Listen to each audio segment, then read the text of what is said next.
Hello, जय Hind everyone. तो recently अगर हम बात करें तो बांग्लादेश के अंदर हालात काफ़ी ख़राब हो चुके हैं और इन्हीं हालातों को मद्देनज़र रखते हुए हम यहाँ पे बात करने वाले हैं कि इन हालातों से भारत को किस तरीके की चुनौतियों का सामना करना पड़ सकता है या भारत पे किस तरीके का असर पड़ेगा अगर शेख हसीना दोबारा से बांग्लादेश की कमान नहीं संभालती है। तो अगर हम बात करें तो अलग अलग आर्टिकल्स आपके पब्लिश किए गए हैं बांग्लादेश के, ये जो आपके आंदोलन हो रहे हैं इस चीज़ को लेके।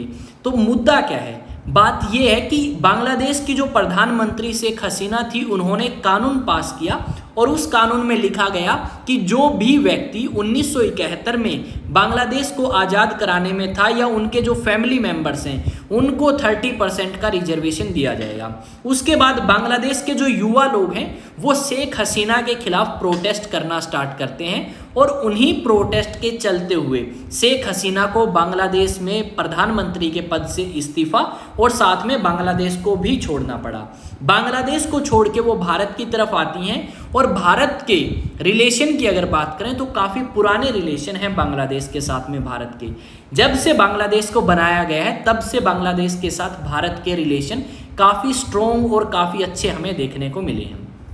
बांग्लादेश के अंदर दो पार्टी हैं, एक पार्टी जिससे आपकी बिलोंग करती हैं शेख हसीना और दूसरी पार्टी की अगर बात करें तो उसका नाम है बांग्लादेश नेशनलिस्ट पार्टी, जिससे खालिदा जिया बिलोंग करती हैं जो कि जेल में थी और अब उन्हें रिलीज कर दिया गया है।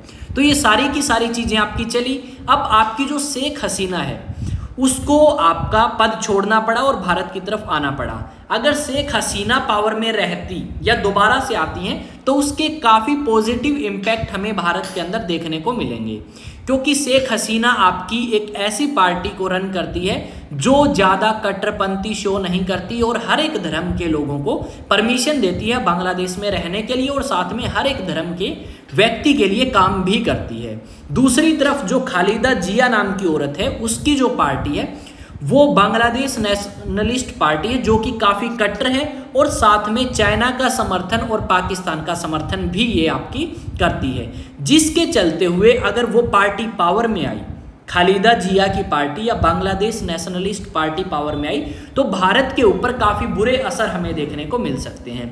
इंडिया और बांग्लादेश का फिलहाल अगर ट्रेड की बात करें तो लगभग $18 बिलियन का ट्रेड है। अगर खालिदा जिया पावर में आती है तो वो भारत के साथ व्यापार कम करके उसके अलावा वो आपके चाइना के साथ व्यापार और पाकिस्तान के साथ अच्छे संबंध बनाने की जो संभावना है वो हमें ज़्यादा देखने को मिल सकती है। इसी के अलावा अगर हम बात करें यहाँ पे तो बांग्लादेश के वैसे भी काफ़ी अच्छे रिलेशन हैं, व्यापार पे भी असर पड़ सकता है और साथ में अगर बात करें तो बहुत सारे ऐसे प्रोजेक्ट हैं जो भारत सरकार ने बांग्लादेश में फ्री में स्टार्ट किए हैं बिना कोई पैसे लिए, बल्कि उन्हें हमने फ्री में पैसे दिए भी हैं बांग्लादेश को, ना कोई लोन कि आप पैसे ले अपने कंट्री में डेवलपमेंट वर्क करो ताकि अच्छे रिलेशन बने रहें, क्योंकि भारत के साथ सबसे ज़्यादा बॉर्डर शेयर करता है बांग्लादेश और बांग्लादेश के साथ अगर हमारे रिलेशन अच्छे नहीं रहे तो हमारे पड़ोसी देश 3 हो जाएंगे जिनसे हमें सामना करना होगा, पाकिस्तान, चाइना और थर्ड हो सकता है बांग्लादेश। और मैं यही चाहूँगा कि शेख हसीना की पार्टी दोबारा से पावर में आए ताकि इंडिया और बांग्लादेश के रिलेशन काफ़ी बेहतर हो सकें। मैं तो ये कहूँगा कि पहले से भी ज़्यादा बेहतर रिलेशन इंडिया और बांग्लादेश के हों। साथ में अगर बांग्लादेश की बात करें तो बांग्लादेश के अंदर हम चिटगोंग आपकी जो बंदरगाह है उसको यूज़ करते हैं और उसके थ्रू हम ईजिली भारत के दूसरे एरियाओं के अंदर सामान पहुंचाने में सक्षम हैं। अगर हमने भारत की पकड़ वहाँ पे अगर कमज़ोर होती है या शेख हसीना पावर में नहीं रहती है तो ये पोर्ट हमारे हाथों से जा सकती है और किसके पास जा सकती है? जो हमारा सबसे बड़ा दुश्मन है चाइना के पास में ये पोर्ट आपकी जा सकती है। तो हमें इस चीज़ से भी बचना है और हम पूरा समर्थन करने की कोशिश करेंगे किसकी? शेख हसीना की, जो कि आपकी पूरा हम कह सकते हैं प्रधानमंत्री थी बांग्लादेश की। यहाँ पे अगर बात करें तो सुरक्षा के लिहाज से तो हमारे लिए खतरा होगा ही, साथ में हमारे लिए और भी काफ़ी चुनौतियाँ लेके आएगी अगर दूसरी पार्टी पावर में आएगी। यहाँ पे अगर बात करें तो हमारे दक्षिण पूर्व का जो क्षेत्र है, ठीक है, उस दक्षिण पूर्व के क्षेत्र के अंदर हमें बहुत बार क्या देखने को मिले हैं? अलगाववादी देखने को मिले हैं और उन अलगाववादियों को दबाने में काफ़ी मदद करी थी शेख हसीना ने जब वो आपकी बांग्लादेश की प्रधानमंत्री थी। अगर मान लो शेख हसीना दोबारा से पावर में नहीं आ पाती है तो जो आपके नॉर्थ ईस्ट में अलगाववादी ग्रुप हैं वो दोबारा से स्ट्रॉन्ग हो सकते हैं और हमारे उत्तर पूर्व के जो इलाके हैं उनको काफ़ी चुनौतियों का सामना करना पड़ सकता है और एक समय ऐसा भी आ सकता है कि वो भारत से अलग होने की भी डिमांड रखें। बांग्लादेश की अगर बात करें तो फिलहाल आपके जो आर्मी के जनरल हैं उन्होंने कमांड संभाल ली है और आर्मी के जो जनरल हैं उनका कहना ये है कि वो आपकी कमांड तब तक संभालेंगे जब तक इंटरिम गवर्नमेंट नहीं बन जाती। एक बार 2007 और 8 के आसपास में एक ऐसी सरकार बांग्लादेश में पावर में आई थी जिसको आर्मी ने बैक किया था, पर आर्मी को बाद में ये पता लगा कि अगर आर्मी राजनीति में इंटरफेयर करती है तो आपकी United nation peace keeping force के अंदर आप अपने सैनिक नहीं भेज पाओगे, जिसके बाद आपकी बांग्लादेश की सेना ने दूरियां बनाई सरकार से।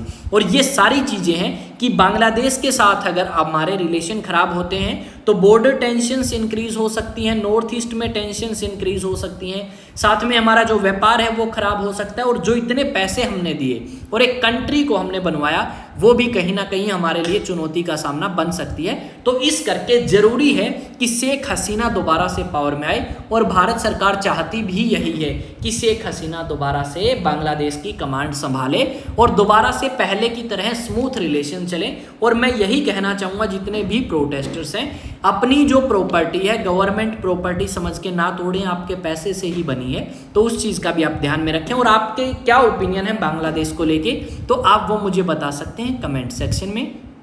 और अगर आपको किसी भी तरीके का डाउट है तो आप मुझसे पूछ सकते हैं। साथ में एक और इन्फॉर्मेशन है, आपका अपना यूट्यूब चैनल है, बिना सब्सक्राइब करे मत जाएं, कमेंट करके बताएं, वीडियो को लाइक और शेयर जरूर करें। और साथ में अगर बात करें तो एडवाइजरी जारी कर दी है उन इंडियंस के लिए जो बांग्लादेश को विजिट करना चाहते थे कि अभी ना करें। साथ में आईए स्टडी सेंटर लेके आया है आपके लिए एनडीए का कोर्स, ठीक है। अगर आप एनडीए, सीडीएस और एफकेट के लिए प्रिपेयर करना चाहते हैं तो आप डेफिनेटली आइए स्टडी सेंटर के साथ जा सकते हैं जो कि मॉडल टाउन हांसी में है। और आपको इसका जो लिंक है वो मैं एड्रेस का डिस्क्रिप्शन में डालने की कोशिश करूंगा या फिर आप कॉन्टैक्ट नंबर पे कॉल करके पूछ सकते हैं 9812579188 पे। साथ में आईएएस और एचसीएस के जो फाउंडेशन कोर्सेज हैं उनकी क्लासेस रेगुलर चल रही हैं, जैसे ही उनमें एडमिशन स्टार्ट होंगे आपको इन्फॉर्म कर दिया जाएगा। अगर आप एनडीए के लिए प्रिपेयर करना चाहते हैं तो क्लास 11th के स्टूडेंट हैं या 12th के हैं तो स्कूलिंग के साथ साथ में आप एनडीए के लिए प्रिपेयर हमारे साथ में कर सकते हैं। अगर आपको किसी भी तरीके का डाउट है डेफिनेटली आप मुझसे पूछ सकते हैं। अलग अलग सोशल मीडिया प्लेटफॉर्म्स पे Insta, Telegram, Facebook, WhatsApp exam talk search करें, इंस्टा पे विकास तंवर सर्च करें, मैं आपको मिल जाऊंगा। तो मिलते हैं नेक्स्ट वीडियो में। जय हिंद, जय भारत जरूर लिखें।